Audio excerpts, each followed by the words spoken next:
¿Sientes la necesidad de formar parte de esta gran familia? RV Radio, tu alternativa. Pues empatiza y quédate con nosotros, la amistad la pondremos entre todos. RV Radio, tu alternativa. En RV Radio tenemos la necesidad de estar cerca de ti. RV Radio Cataluña España, ¿será tu alternativa? ¿Te apasiona lo paranormal? Entonces deberías de entrar en Enigmas y Misterios.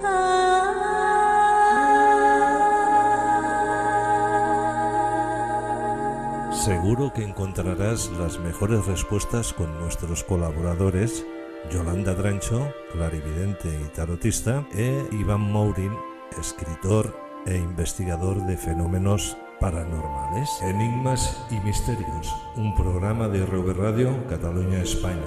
Vívelo en compañía. Avisado estás.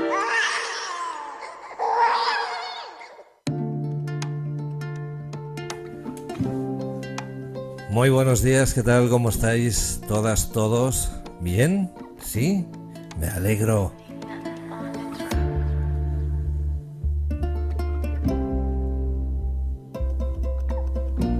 Bueno, pues ya estamos en el último programa de Enigmas y Misterios.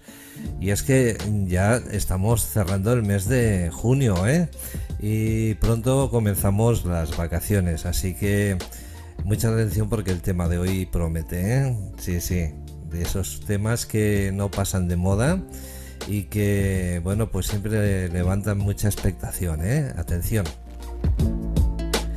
¿Quién nos habla? Santi Gamisans, esto es RV Radio Cataluña España y estáis en Enigmas y Misterios.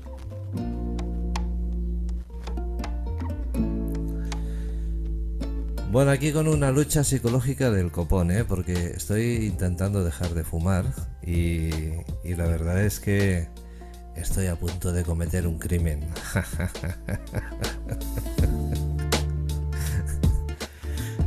Cuidado, Iván, menos mal que estás al otro lado de la pantalla, ¿eh? Muy buenos días, Iván. Ahí está nuestro escritor y criminólogo. Un día más y bueno, ya para hacer el broche final de esta temporada, ¿eh? ¿Qué tal, Iván? ¿Cómo estás? Buenos días, Santi. Pues con mucho calor, que es lo que hablábamos antes. O sea, es algo terrible. Se presenta un verano, me parece a mí sofocante. Pero bueno, pero yo por lo menos sí que es verdad que no tengo esa lucha que tienes tú con lo del tabaco, porque me imagino que la complicación, y más eso, en épocas como ahora de calor y tal, tiene que ser algo irritante. Es muy irritante, ¿eh? Y cuesta de llevar. Yo es que lo he intentado en varias ocasiones y siempre que lo he intentado me transformo, ¿vale? Me pongo muy, muy antipático, ¿eh? Vamos a decirlo así. Y al mismo tiempo intratable. Y me está costando, ¿eh? La verdad es que y con el calor, pues ya te digo, no, es que no ayuda en nada, ¿eh? La verdad es que no, cuesta de llevar, ¿eh? Porque hay momentos que te entra ese monito, ¿vale? Y vas paseando por tu vivienda a ver dónde me meto, ¿eh? Sí, Pero sí, tiene que ser bueno, complicado. todo es una lucha y bueno, y hay que terminarla. Así Pues que sí.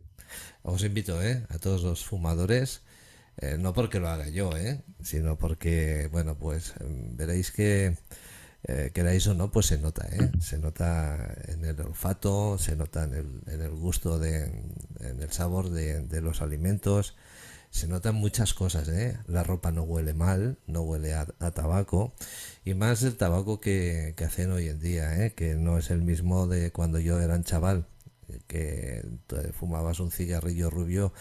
Oh, qué bien olía, ¿no? Y qué bien sabía, ¿no? Ahora no, ahora es todo basura, es porquería. Bueno, vamos a dejarnos de tonterías y vamos a lo nuestro, que hoy el tema promete, ¿eh? Tenemos como broche final pues ese exorcismo en el lago Ness, ¿eh? un tema que, bueno, pues da mucho que hablar, ¿no? Porque estamos hablando ya de un, bueno, pues de un monstruo, del lago Ness, que, bueno, hace ya cientos de años, ¿eh? Que se habla de él. Y no se deja de hablar de él. Es más famoso ya que hasta nuestro querido, bueno, vamos a dejarlo ahí. El político que tenemos arriba del todo. Sí, sí, sí, sí. Cuéntanos, ¿quién es el monstruito y qué está pasando con lo del exorcismo? Bueno, Porque, pues Nessie, que es esta criatura que en teoría habita en el lago Ness, en Inverness, en Escocia. Como tú dices, es una criatura que, a ver, sí que es cierto que hace aproximadamente un siglo fue cuando empezó a hacerse conocido. Pero ya hace, por lo menos en ese lago, hay reportes de criaturas de gran tamaño desde muchísimo antes. O sea, ya en el siglo VII, después de Cristo, hay un libro que se llama Vida de San Columba, el Vita Columbae, donde se menciona que San Columba, que es este personaje en el que se centra el libro, en el año 565 salva de las aguas del lago a una persona que está siendo atacada por un animal grotesco de grandes dimensiones.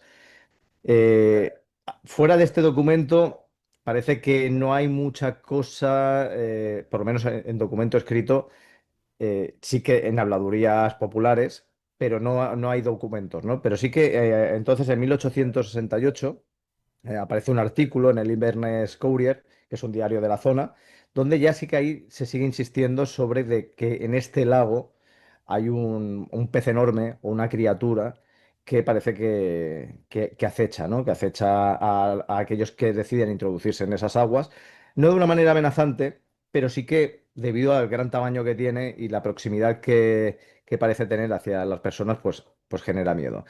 Pero realmente es a partir de los años 30 cuando, como bien decía antes, se hace notorio esta criatura. Otro diario, el Northern Chronicle, menciona una historia en 1930 sobre dos pescadores que tienen un encuentro con un animal, también de grandes proporciones, que imagínate el tamaño que tiene, la fuerza que genera, que crea un remolino muy fuerte y los pescadores dicen que casi son arrastrados, ¿no? Hacia el remolino por la fuerza del animal.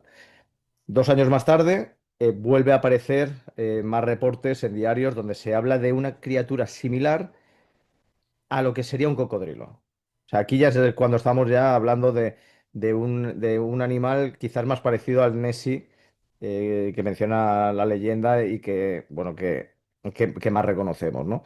Pero sobre todo lo que le dan más eso, es un aspecto de un saurio, de un cocodrilo. El 2 de mayo de 1933, el Inverness Courier, el mismo que publica una historia de 1868, aquí publica un artículo donde una pareja local ve a este animal, ¿no? Y también coinciden en lo mismo, ¿no? Que es un animal muy grande. Y claro, a diferencia de las veces anteriores, este artículo tiene tanta repercusión que desde Londres y desde otros puntos del Reino Unido deciden trasladarse hasta el lago y entonces ahí, bueno, imagínate, ¿no? Ahí se monta un jolgorio de periodistas intentando investigar, adentrándose al lago, intentando hacer bueno, preguntas a aldeanos de la zona. Eh, y justo también en ese año, el 11 de agosto de 1933, a las 7 de la mañana, hay una persona que se llama H. Palmer que aquí sí que es donde sí que realmente se le da el aspecto de dinosaurio. Esta persona dice que ve como que asoma una cabeza redondeada, con un hocico un poco alargado, con una boca de unos 30 45 centímetros, con dientes afilados. Y solo un año más tarde, bueno, un poco menos de un año más tarde, el 19 de abril de 1934, aparece la famosa fotografía que creo que conocemos todos y sobre todo los que nos gusta todas las historias relacionadas con la criptozoología, con lo paranormal, etcétera, donde se ve un cuello muy largo asomando del agua con una cabeza. Y esta fotografía la hace un cirujano, R.K. Wilson, pero 60 años más tarde hay una persona que dice que esa fotografía es falsa, que realmente es un montaje hecho por otra persona, que es el padre de esta persona que denuncia, que es fotógrafo y se dedica, pues, se dedicaba a trabajar para medios de la época. Y que entonces había sido contratado por un diario británico para precisamente generar un bulo de esta criatura y por lo tanto también atraer más titulares. Claro, esto tampoco se ha podido demostrar, pero bueno, queda ahí. A partir de aquí, pues bueno, sí que es cierto que hay muchas teorías sobre este monstruo, ¿no? Y sobre todo de por qué no puede existir. La más, la más frecuente es decir eso, ¿no? Que es un dinosaurio, que un plesiosaurio, que sería esta criatura que tiene, pues, en lugar de pata tiene una especie de aletas, un cuerpo redondeado, un cuello largo. Pero claro, ¿qué pasa? Que no es un lugar, para empezar, no es un lugar idóneo para este tipo de criaturas, ¿no? En caso de que fuera real, ¿no? Y de que existiera. O sea, no sería apto. Entre otros temas, porque no daría la cantidad de alimento suficiente como para que pudiera subsistir. Después está de que ese lago es un lago de la época de la Edad de Hielo, es decir, de hace aproximadamente unos 100.000, 90.000 años de antigüedad. Es decir, generado por el hielo y por el deshielo se formaría este lago. Y después, otra de las teorías es que, claro, son animales que necesitarían salir varias veces a respirar. Y por lo tanto, esas veces que han sido vistos, pues resultarían hasta escasas, porque tendrían que verse mucho más porque precisamente se verían con necesidad de salir y, claro, las dimensiones, y que no es una zona deshabitada, porque hay varios pueblos alrededor, sin contar los barcos que cruzan tanto de pesqueros como del propio turismo, porque yo estuve en una ocasión y la verdad que merece la pena, pues no podría ser.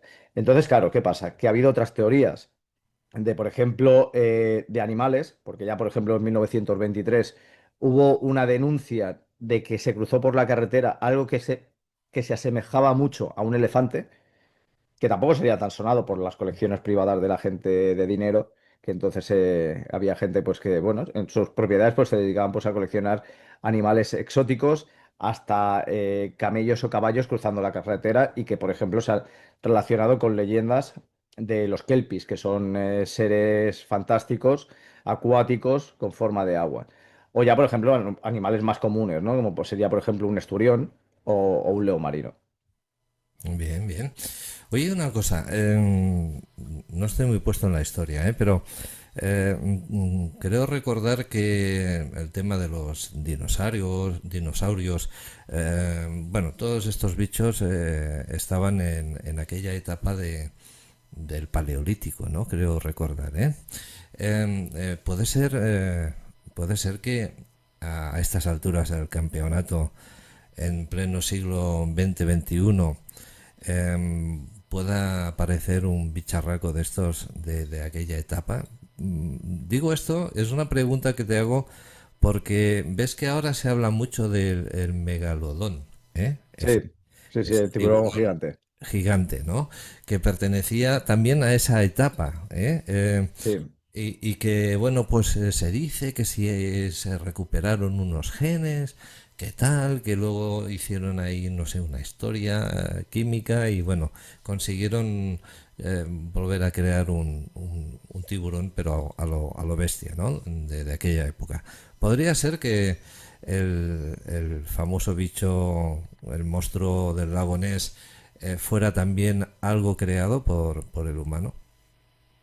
Bueno, a ver, si nos basamos en la ficción, por ejemplo, sin ir más lejos, Jurassic World y Jurassic Park, donde realmente se produce una clonación animal a través del ADN residual, pues podría ser. A ver, sí que es verdad que se está intentando hacer ahora la recuperación de especies extinguidas gracias al ADN, ¿no? O sea, ese es uno de los grandes avances que se quieren hacer.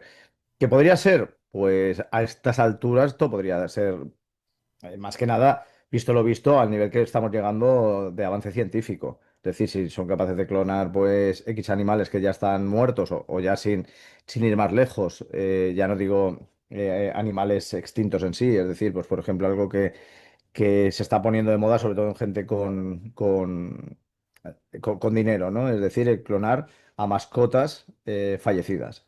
O sea, el volver, por decir de alguna manera, resucitar a un ser querido, ¿no? Pues perfectamente podría ocurrir que se produjera. Hombre, bonito puede ser, pero hombre, yo creo que aconsejable no. Por lo menos yo creo que el cine y los libros de Michael Crichton, yo creo que ya nos avisaron de que ojito con clonar a ciertos animales que se nos escapa del control totalmente. Entonces, poder, yo creo que sí, que llegará un momento en que yo no sé si ahora realmente el nivel de clonación está como para dar vida a un ser tan grande, ¿no? Y de unas proporciones y un ADN muy distinto al de los animales y las especies actuales, pero puede ser que sí. Lo que pasa es que a lo mejor lo crean y no está preparado para vivir precisamente en un mundo como el nuestro, ¿no? Contaminado, etcétera. Eso, yo qué sé, da tanto para especular que a saber. Bueno, pues también vosotros que estáis al otro lado de la pantalla podéis decir lo que pensáis, ¿eh? A pie del vídeo, pues nada, ahí podéis dejar vuestros comentarios y decir la vuestra también. Es importante que opinéis y que podamos saber también cómo pensáis sobre el tema, ¿eh? Tema ADN, seguimos un poco con esa línea, si te parece, porque quisiera profundizar un poco más. Eh, ya sabemos que con el ADN se puede conseguir, pues, bueno, pues lo que decías tú, ¿no? Clonar, ¿no? Y sabemos que incluso, bueno, algunos animales del siglo pasado, de la década del 1800, bueno, pues también ya han conseguido volver a renacerlos, ¿eh? No sé si clonarlos, supongo que serán clonados. Sí, Eh, sí. yo pienso más con aquello de renacer un bicho, un animal, pues que desapareció, ¿no? Y hay gente que bueno, pues están diciendo que incluso eso es bueno, ¿no? Porque toda aquella parte del hábitat que se iba perdiendo, que desaparecía a nivel natural, pues ahora lo pueden recuperar. No sé si esto es bueno o no es tan bueno. Pero sí que lo que da un poco de yuyu, pues es, no sé, volver a recuperar especies, pues que la verdad, no sé si las podrá alguien controlar, ¿no? Tú imagínate ahora un Rex por ahí dando tumbos, ¿no? Por la calle, paseando Exacto. y- Como mascota. Hombre. No, no, por eso lo decía, ¿no? O sea, a ver, de acuerdo que es una ficción, pero es que creo que es la mejor lección en una película, ¿no? Que te puede dar en Jurassic World, ver qué es eso, o sea, cómo la clonación sirve para generar espectáculo, es decir, crear un parque de entretenimiento con unos animales encerrados y que, claro, debido a un fallo, que es decir, un fallo que es tan simple como eso, ¿no? La ambición humana de decir, no me conformo con resucitar X especies, sino que necesito también modificar su ADN para crear una superespecie, ¿no? Para aumentar el turismo.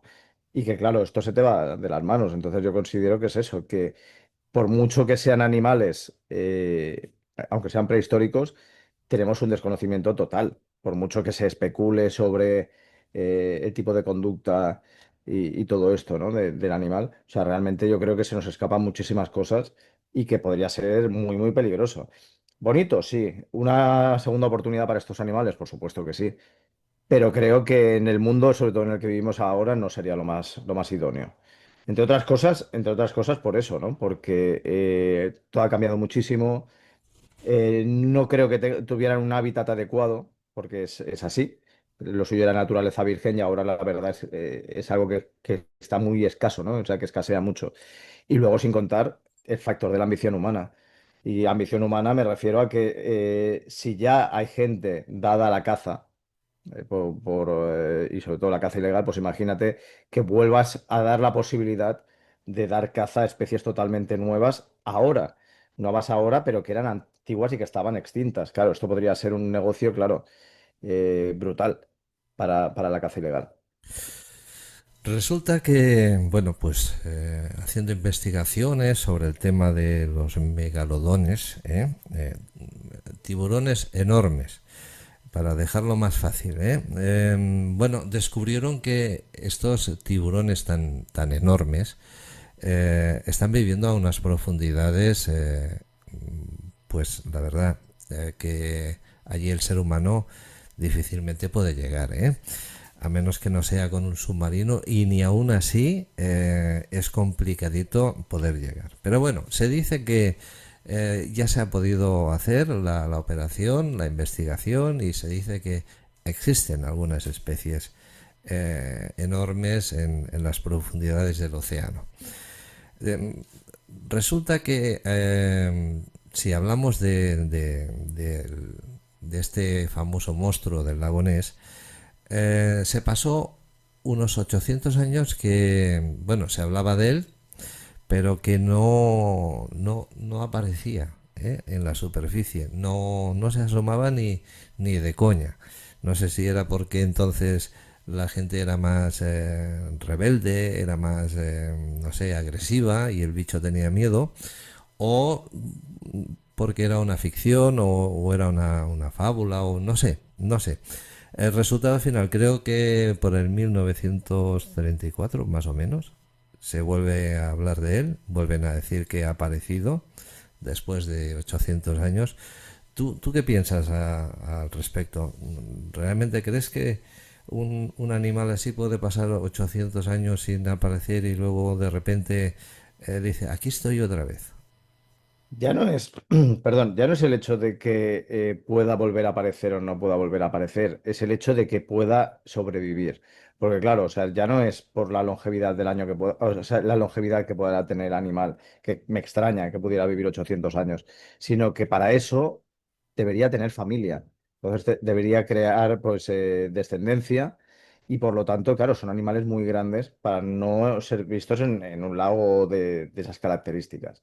O sea, es extraño, es extraño. O sea, sí que me decanto más, quizás, por el tema de la posibilidad de que sea otro animal, perfectamente. Pues eso incluso podría ser un cocodrilo, por lo que te comentaba, más que nada que por lo que te comentaba antes, ¿no? Por la proliferación de especies exóticas en la alta sociedad que hubo durante pues, el siglo XVIII, el siglo XIX, incluso principios del XX. Es decir, gente que tenía, sin ir más lejos, Lord Byron. Lord Byron era coleccionista, le encantaba tener animales exóticos con él, ¿no? Me parece que tuvo una jirafa, tuvo un oso, o sea, le encantaban. Entonces, no es nada raro, ¿no? Vamos, si teníamos a Jesulín que tenía el Currupipi, que tenía un tigre en casa, pues tampoco sería tan rocambolesco. Además, es más, o sea, yo me acuerdo en los 90 que ibas a las Ramblas de Barcelona y vendían crías de cocodrilo de caimán, ahora no me acuerdo, para que tú las podías tener en casa, que dices, sí, muy bonito, pero luego cuando crece, ¿qué es lo que haces? Entonces no sería tan rocambolesco que alguna de estas apariciones fuera más relacionada, quizás con algún tipo de reptil acuático, que simplemente, pues bueno, o se les escaparan o lo soltaran o lo que fuera, y entonces, pues bueno, el animal criara. Luego a lo mejor, pues bueno, acabaría extinto porque considero que también pasa lo mismo, ¿no? Las condiciones para criarlo, para vivir al aire libre, perdón, en un terreno similar, sobre todo a nivel climático, pues es difícil, ¿no? Pero bueno, que considero que es eso, que posiblemente sería más otro animal o incluso pareidolia, terror colectivo o incluso una propaganda publicitaria, sin ir más lejos, que realmente fuera un plesiosaurio por allí danzando tranquilamente. Bueno, pues mira tú por dónde, hablando de gente coleccionista, yo conocí a un señor que vivía en la zona de Pedralbes, en Barcelona, ¿no? Y allí en su jardín tenía un tigre de Bengala, ¿eh? Y una jirafa también. Bueno, pero es que resulta que aparte tenía una casita en una zona de montaña, no voy a decir el nombre, pero es un lugar que muy cerca hay una fuente que el agua cuando emana del manantial, pues huele mucho, ¿no? Le llaman la font de la Puda. y bueno, es un agua termal muy rica para problemas de estómago, ¿eh? Bueno, pues este señor tenía una casa allí muy cerca, ¿no? Y un día fui a visitarle a través de un amigo. Me dijo, ven que vas a conocer a un señor que es muy majo y te va a encantar, ¿no? Y bueno, pues entramos en su casa, nos invitó, bueno, nos hace sentar ahí en el comedor y estando ahí pasa un bicho muy raro, muy peludo, con unas patas que ni se veían, ¿no? Pasa por mi lado y parecía un cepillo, ¿no? Pero así de grande, ¿no? Y me lo quedo mirando y digo, ¿pero esto qué es? Dice, me dijo el nombre del animal, pero bueno, no lo recuerdo, ¿no? Pero de repente aquello que yo me senté en una de esas sillas que entonces habían se hacían con esparto, ¿eh? Y bueno, pues madera y esparto, ¿eh? Y bueno, de repente me giro para este lado porque noté como una presencia, ¿no? Y me encuentro un pedazo de cabezón así de grande de una boa constrictor, ¿no? Me quedé inmóvil. Y me dijo, no, tranquilo, es fulanita, no hace nada, no te preocupes. Digo, pero es que no soporto las serpientes. Ah, tú tranquilo, tú no te muevas y haz tu comentario que estabas haciendo normal, que a ella le gusta escuchar. Digo, bien. Y luego me enseñó pues que tenía también una split de Cleopatra, ¿eh? Una serpiente muy pequeñita, una de las más venenosas del mundo. Y la tenía en un cubo de chapa, ¿eh? Con una malla por encima. Ahí tenía la serpiente. O sea que coleccionistas los hay, ¿eh? Y los hay Sí, sí. con unas rarezas que, vaya, de unido, ¿eh? Sí, sí, por eso yo creo que sí, que a lo mejor sí que la posibilidad de un animal de este tipo y que claro que si sobre todo tienes el desconocimiento de lo que es, porque tienes que pensar en la época que habría mucha gente que no sabría lo que era un cocodrilo perfectamente y, y posiblemente no habrían visto nunca ninguno, pues hombre, si ves un animal de esa magnitud, que son animales grandes, eh, y que impactan, ¿no? O sea, el aspecto, pues hombre, puede generar un pánico terrible. La verdad es que sí, ¿eh? La verdad es que, bueno, pues ni aunque jugaran con los genes, porque dicen que incluso pueden agarrar esos genes donde la conducta bueno, tanto de las personas como de los animales, ¿eh? Pueden buscar las mejores conductas y hacer ahí pues un 50-50 para que lo que va a salir sea bueno, ¿eh? Bonito y barato, no sé. Seguimos con el monstruo del lago Ness. Oye, cocodrilo no sé, pero según las fotografías no se parece mucho a un cocodrilo. La verdad es que se parece más a un dino, ¿no? A un Sí, dinosaurio. sí, sí. También se ha dicho que la fotografía que se publicó, que incluso la publicaron los periódicos más importantes de la época, ¿no? Bueno, pues decían que la fotografía no era buena, que estaba trucada, que estaba tratada. Eh, ¿Qué se sabe sobre el tema de la fotografía? ¿Qué se sabe? Porque ahí también se dice que este doctor fue uno de los ingenieros para crear esa historia de que había vuelto a aparecer, que se había asomado el famoso animal y que, bueno, que se hacía para lucrarse, no sé, en forma de en plan turístico, ¿no? Sí. Para montar una red ahí de turismo, no sé, alguna historia de esas. Bueno, a ver, lo curioso, eh, a ver, yo puedo entender que tú estás allí, estamos en una época en que las cámaras fotográficas son de un único disparo, van con placas, y entonces no es fácil, ¿no? El lanzar un disparo preciso en un corto espacio de tiempo. Pues claro, o sea, tienes ese animal, o ese supuesto animal, en movimiento en el agua. Entonces tienes que ser un disparo rápido, pero claro, lo curioso es que casi siempre, incluso hoy en día, cuando te ves una fotografía de algo anómalo, es decir, pues de una criatura que no debería existir o que no debería estar ahí, de un objeto, etcétera, están desenfocadas. eso siempre llama la atención, ¿no? Y claro, te llama la atención porque de aquella es lo que te digo, de la época puedes pensar la cámara, las prisas, la inestabilidad, ¿no? Del aparato, bueno, muchas condiciones. Pero claro, es que hoy en día con el móvil, que tienes una facilidad de disparo, a veces que es que hasta te enfocas solo y te sigue apareciendo con unas condiciones similares, dices, bueno, la cosa ya ahí ya chirría un poquito. Que puede ser una campaña publicitaria, es lo que comentaba antes. Es decir, en 1994 es eso, una persona lo denunció esta fotografía a los medios como que era falsa y que no pertenecía a este cirujano, sino que pertenecía a su padre, que era fotógrafo de diversos diarios. Y no sé si fue, creo que fue el Daily Mail el que le había contratado creo, para, para esta creación de esta fotografía. Es decir, pues un montaje para principalmente eso, una creación de titulares que sirviera pues de repuntar los diarios de la época con, pues, bueno, con una historia tan rocambolesca como que exista una criatura, ¿no? Un monstruo en el lago. Poco más se sabe, la verdad, porque creo que no hay negativos, que no hay nada que te pueda servir para hacer pues un análisis conciso de lo que es la fotografía. Eh, claro, o sea, yo me acuerdo de haber visto algún documental donde se intentaba recrear la fotografía utilizando pues objetos flotantes en el agua y tal, para ver si se podía, emulando la luz, etcétera, se podía hacer una fotografía similar.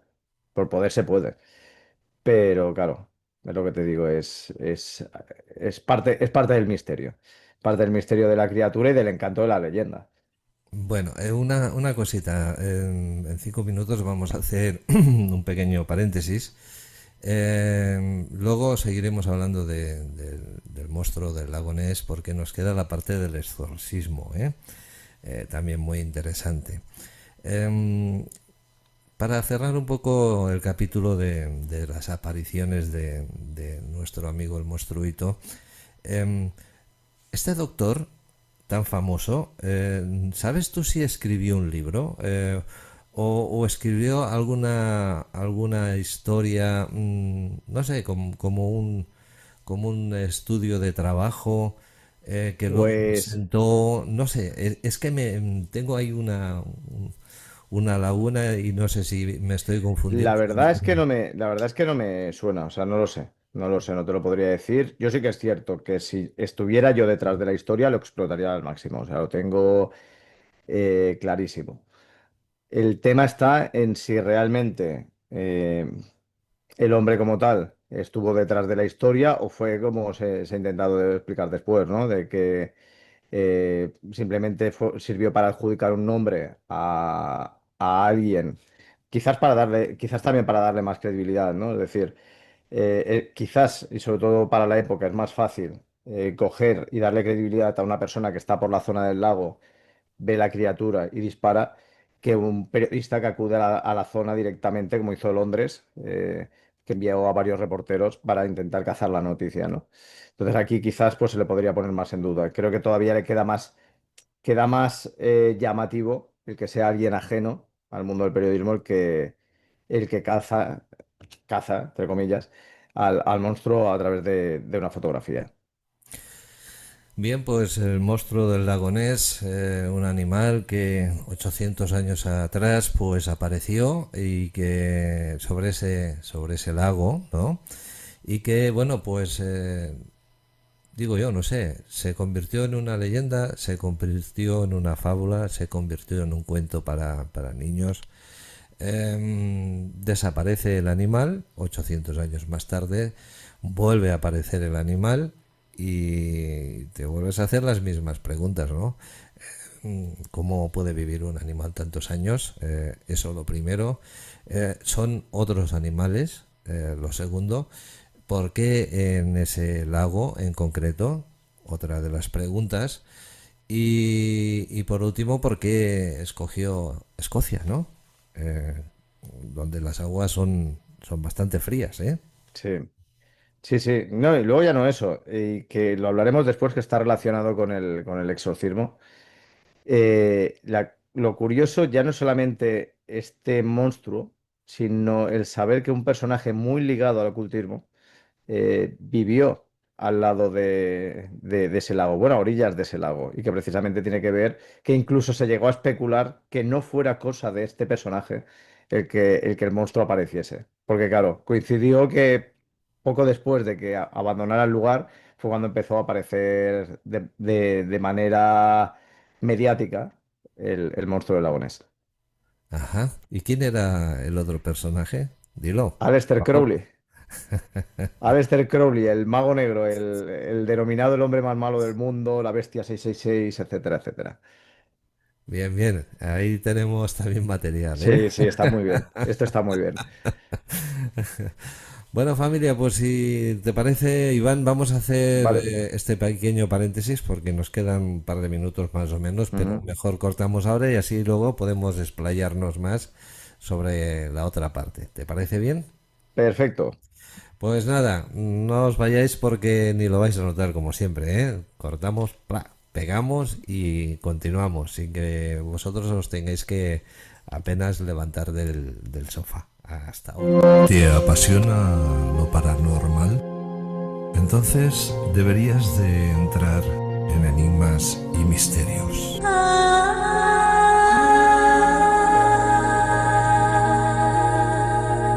Seguro que encontrarás las mejores respuestas con nuestros colaboradores Yolanda Drancho, clarividente y tarotista, e Iván Mourin, escritor e investigador de fenómenos paranormales. Enigmas y Misterios, un programa de RV Radio Cataluña, España. Vive en compañía. Avisado estás.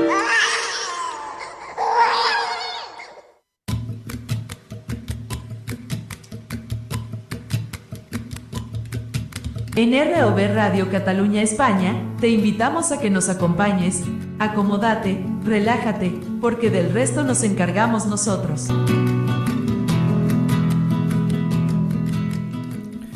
Bien, pues seguimos en RV Radio Cataluña España. Estamos en el programa Enigmas y Misterios, quien nos habla Santi Gamisans, y continuamos con nuestro querido amigo y escritor y también criminólogo Iván Mourin.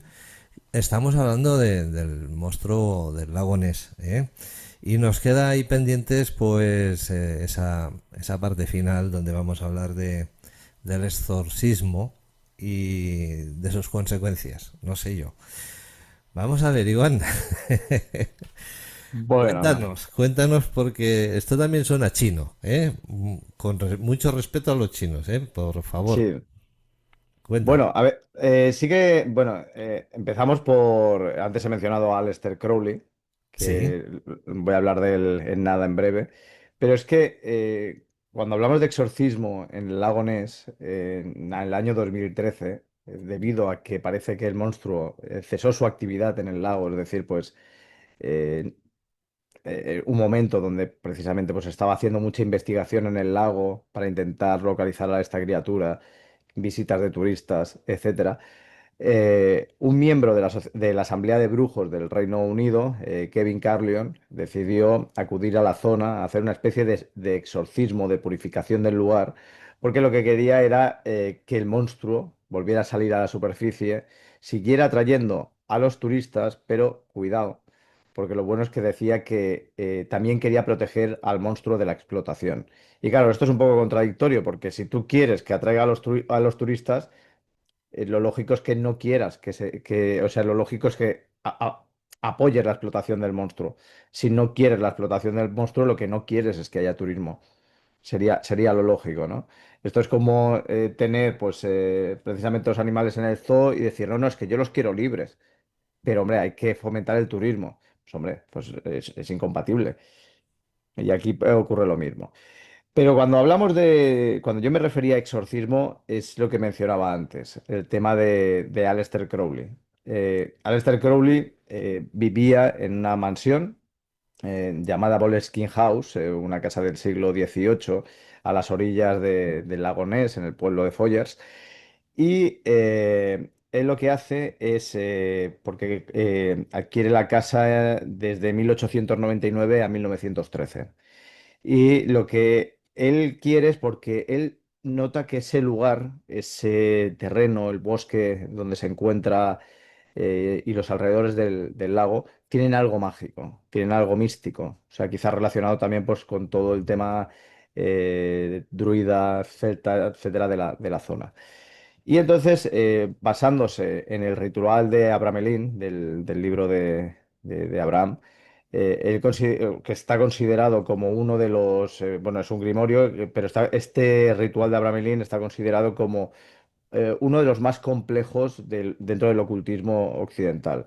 Aquí él lo que quería era invocar y a su vez controlar a lo que se denomina el Santo Ángel Guardián. Con esto lo que quería era conseguir pues, el poder y el conocimiento absoluto.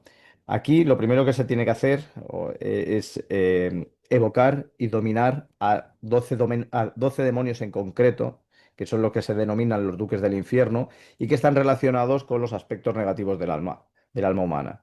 Entonces él lo que tenía que hacer era purificar el terreno en donde él habitaba y la casa. Y entonces pues hacía sacrificios simbólicos, utilizaba sellos mágicos, círculos protectores, etcétera. Todo con la intencionalidad de controlar lo que son las fuerzas oscuras, no para liberarlas. Él en un principio no quería liberar a estos demonios, sino lo que quería era controlarlos, tener el control absoluto para eso, ¿no? Para lo que mencionaba, para obtener el poder y el conocimiento. ¿Qué ocurre? Que como era un hombre muy conocido en la época y sobre todo dentro de la alta sociedad y de los círculos ocultistas, recibe una llamada urgente para asistir a una iniciación en París y dice, ¿por qué no? Así que deja el ritual a medias y se va a París. Entonces, claro, ¿qué pasa? Que creen que dentro de este ritual, al quedar incompleto, dejó portales abiertos y entonces entidades sueltas en el área. Sí que parece ser que algo pasa en esa casa, o algo pasaba en esa casa. Porque, por ejemplo, un sacerdote local que la visitó parece ser que enloqueció. O sea, algo vio en la casa que no le cuadró. Un empleado también de la casa se suicidó. Eh, hubieron extrañas desapariciones y muertes en la zona. Y es más, o sea, yo por ejemplo conocí a un reportero que había estado en Puerto Milenio hace muchos años y se fue a hacer un reportaje a Jeff Foyers y se ve que a la gente no le gusta de la zona hablar sobre ese lugar y la historia relacionada, etcétera. O sea, es como una especie de tabú. Entonces, parece ser que Crowley, cuando se entera que algo está yendo mal en esta casa y sobre todo pues, en los alrededores del lago, decide volver y practicar lo que sería un exorcismo de emergencia. Pero la cosa parece que no funciona. Claro, entonces, una de las teorías relacionadas con el monstruo es que se menciona si realmente no podría ser una criatura que surgiera de uno de estos portales que en teoría Aleister Crowley dejó abierto.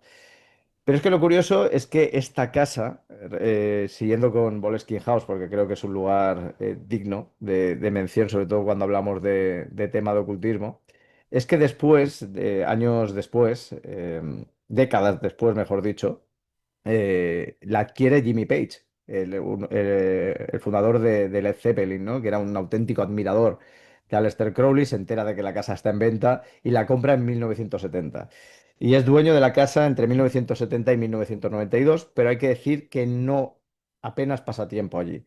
Sí que se encarga de rehabilitarlo, porque claro, ha tenido otros propietarios anteriores y, y decide, pues bueno, intentar volver a darle ese espíritu a la casa que tenía en la época de Crowley, con símbolos de la telema, etcétera. Total que él lo que hace es encargarle a un amigo, a Malcolm Dent, que le cuide la casa en todo el tiempo que él no está, porque claro, con las giras, bueno, ya se sabe, ¿no? El mundo de la música. Pero es que esta persona asegura haber tenido experiencias malísimas en esa vivienda, como si realmente algo se hubiera despertado posiblemente en esa casa desde que estuvo Aleister Crowley. Desde una cabeza flotante, puertas que se abrían solas. Pero uno de los episodios más aterradores es que en una noche escucha el sonido como de una especie de animal grotesco por la casa, que además parece que se mueve y que, bueno, le genera un terror atroz. Hasta el punto de que en algún momento, con el permiso de Jimmy Page, invita a una amiga y esta amiga vive una experiencia similar a lo que le sucede a él. Es decir, también para eso, ¿no? Para decir, oye, no quiero demostrar que no estoy loco, que lo que estoy viviendo en esa casa no es parte, ¿no? de la sugestión y de mi propia cabeza. Y bueno, pero luego es curioso porque, como ocurre en otros lugares, en teoría embrujados, o donde se producen fenómenos paranormales, personas que han vivido después del momento en el que Jimmy Page vendió la casa, aseguran que no les ha pasado absolutamente nada. Pero lo curioso es que, ya para terminar con esta casa, se producen dos incendios. Uno en 2015, donde se destruye gran parte de la estructura, y otro en 2019, que destruye el resto. Ahora, en teoría, está en proceso de restauración, porque, claro, quieren porque es una casa con mucha historia en la zona, y entonces quieren volverla a restaurar. Bien. Una pregunta. La casa de Mr. Lester Browling, ¿tú llegaste a verla cuando estuviste por allí? No, la casa no, porque de aquella, claro, estamos hablando de que yo era en 2004, o sea, hace muchísimos años, no tenía el conocimiento de esta casa. O sea, no sabía, sí que conocía historias, ¿no? de toda la zona relacionada con el lago Ness y con los bosques y tal, pero no sabía que Aleister Crowley había estado allí, ¿no? Y me enteré unos años más tarde, no muchos años más tarde, unos 4 o 5 años más tarde, y ostras, dije, ostras. No saberlo, porque además precisamente, claro, o sea, hubiera estado bien porque esa casa estaba en pie en aquella época, no había estado afectada, ¿no? por los incendios posteriores. Y hubiera estado muy bien, pero ya te digo, a mí me comentó el periodista que estuvo por allí, por la zona, que era eso, que la gente era muy hermética, que no querían saber nada de la historia de la casa relacionada con el tema de Aleister Crowley y Jimmy Page. O sea, que no, que no, que no. Entonces, bueno, pues tenemos que entender que cuando él hizo esos trabajos, no sé si decir más que rituales, decir brujería o no sé, y abre esos portales, ¿qué es lo que trae? Supongo que lo que trajo a este mundo serían, no sé, demonios, ¿no? Posiblemente, a Eso ver, es lo primero que viene. Primero vienen ca- los demonios. claro, no. Además, su intención dentro del ritual, porque además representa es un ritual que lleva mucho tiempo. O sea, que no es que digas, me pongo una noche, enciendo unas velas y ya está. No, no, es algo que lleva meses de preparación, ¿no? Del ritual. Es un ritual muy largo. Claro, entonces, claro, si tú llevas un ritual de este tipo, suponiendo que funcione y lo interrumpes, esto vendría a ser como cuando se dice que la Ouija no se tiene que interrumpir. O sea, cuando estás en una sesión no la tienes que interrumpir, se tiene que cerrar esa comunicación. Pues aquí vendría a ser algo parecido, es decir, estás dejando un portal abierto y más cuando estás jugando con demonios, porque su intención era la de invocar para poder obtener al final los privilegios de este santo ángel guardián, invocar a 12 demonios y no 12 demonios comunes y simples, ¿no? Es decir, 12 duques del infierno. O sea, es una aspiración muy grande. Bueno, pero también hay que decir que el personaje de Aleister Crowley era muy soberbio. O sea, la historia lo tacha como eso, ¿no? Como un personaje terriblemente soberbio, que además es curioso porque cualquier lugar de la historia del siglo XIX, del siglo XX, vinculado a lo demoníaco, vinculado a lo esotérico, hay huellas de Aleister Crowley, desde la sociedad de la Golden Dawn, a la que perteneció, por ejemplo, Bram Stoker, el haber estado en el edificio Dakota, donde se rodó La Semilla del Diablo y donde falleció John Lennon, a esto, ¿no? El caso de Boleskine House. Un caso que aún se habla y aún se investiga, ¿eh? Me consta que hay unos investigadores por allí actualmente que están flipando en colorines, ¿eh? Sobre el tema de la casa, La compró alguien, forma parte de, no sé, del territorio, vamos a decir, municipal. ¿Quién es el dueño de lo que queda de esa casa? Actualmente yo creo que sí, yo creo que debe formar parte del patrimonio, pero sí que lo compró un particular después de la venta de Jimmy Page. Y lo que se mencionaba, mientras sí que es curioso que entre el periodo de Aleister Crowley y Jimmy Page sí que hay historias de los propietarios anteriores de momentos de locura, de desapariciones, etcétera. Posteriormente de Jimmy Page, la gente que ha vivido allí asegura que no le ha pasado nada. O sea, nada de nada de nada. Pero bueno, los incendios tampoco se le ha dado mucha explicación de qué fue la causa. O sea, todo pinta de accidental, pero tampoco se ha dado mucha más explicación. Sí que es cierto que es eso, que estaba en proceso de restauración, porque era eso, o sea, porque el lugar tenía su valor histórico y entonces querían volver a darle pues esa imagen inicial que tenía la mansión, que era de 1760, y que, bueno, aunque luego, en teoría para muchos, fue mancillada por Aleister Crowley, sí que es verdad que tiene toda una historia dentro del lugar. Una casa que prácticamente en su totalidad estaba construida de madera, si no recuerdo mal, por las fotografías que vi en alguna ocasión, y que está a pie de ese lago, está Sí. muy cerquita del lago, o sea que prácticamente podrías salir con la caña de pescar y ponerte a pescar ahí tranquilamente.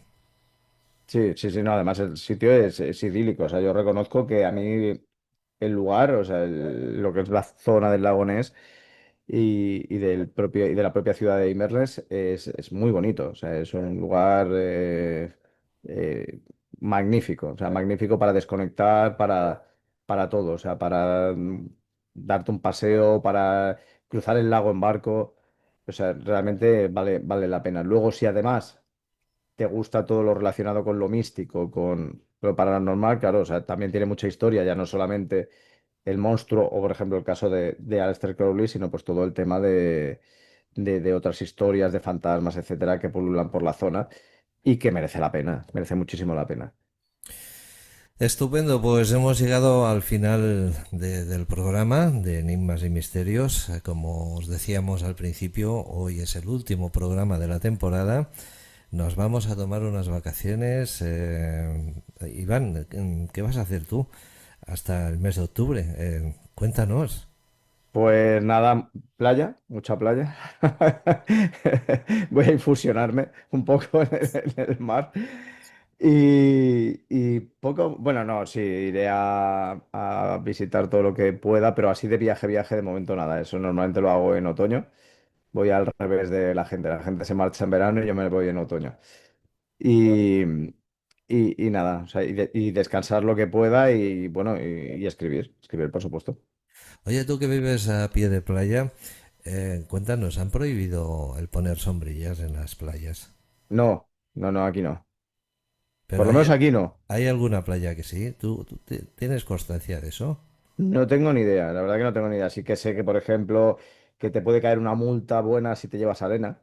Arena sí, puede caer, creo que 200 euros, dependiendo de la cantidad. O sea, eso de llevarte un poquito en una botella y cosas así, y olvídate.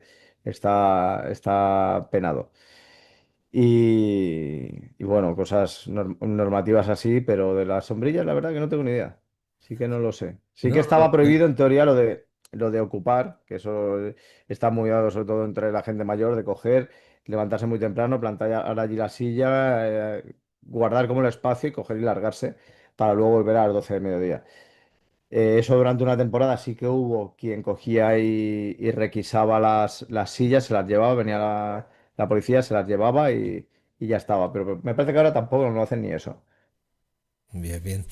No, lo preguntaba porque ves que salen reportajes por televisión de las playas, ¿no? Y apenas salen sombrillas. Es que Mm, dices, jolines, nos estamos quejando del calor que hace sí, y luego nos plantamos ahí en la playa sin la sombrilla. sí, que eso ¿Dónde es está? mortal. O sea, eso ¿Dónde es está terrible. el remedio, ¿no? Si Sí, tú tienes calor, ¿por qué te vas a la playa sin sombrilla? Es que Sí, no, sí. no tiene sentido, la No, verdad. no, es terrible, es terrible. Terrible, pero ya te digo, no lo sé, no sé si. Como también cada playa tiene, al final tiene su. Cada municipio tiene su normativa, pues depende. Bien, bien. Pues oye, disfruta de la playa, disfruta de infusionarte mucho, Sí, ¿eh? Pero llévate protector solar que sí, sí, yo los sí. rayos UVA son un poco malos, ¿eh? Yo llevo eso y llevo sombrilla, o sea, lo llevo todo. Llevo incompleto. Estupendo, pues oye, disfruta de las vacaciones. De todas formas, el lunes nos Igualmente. volvemos a Sí, ver en el programa especial y ahí nos despediremos como Dios manda. perfecto. Iván Mourín, criminólogo, escritor, nuestro colaborador de esta temporada 2024-2025 y que continuará la próxima temporada 2025-2026. Iván, un fuerte abrazo, no te vayas, que nos despedimos ahora, ¿eh? Un Familia, abrazo. nosotros nos tenemos que ir ya, que nos ha hablado Santi Gamisans, esto es RV Radio Cataluña España. Volvemos ya el lunes, volvemos con dos programas, los dos últimos que faltan. El programa especial de los colaboradores que han pasado por RV Radio y el Cape Music. Vamos a hacer el número 20. Cerraremos temporada con 20 episodios del Cape Music. Música por un tubo para disfrutarla pues este verano, si vais a la playa, si vais a la montaña. Pues nada, pasadlo bien, que seáis muy felices, que Dios os bendiga y que, bueno, pues aquí siempre os vamos a querer muchísimo y vamos a estar esperando vuestra presencia, física, cuidado, y la astral también si hace falta. No nos asustamos por nada. Que lo pasáis muy bien. Santi Gamisans, RV Radio Cataluña España. Chao, chao. ¿Te apasiona lo paranormal? Entonces deberías de entrar en Enigmas y Misterios.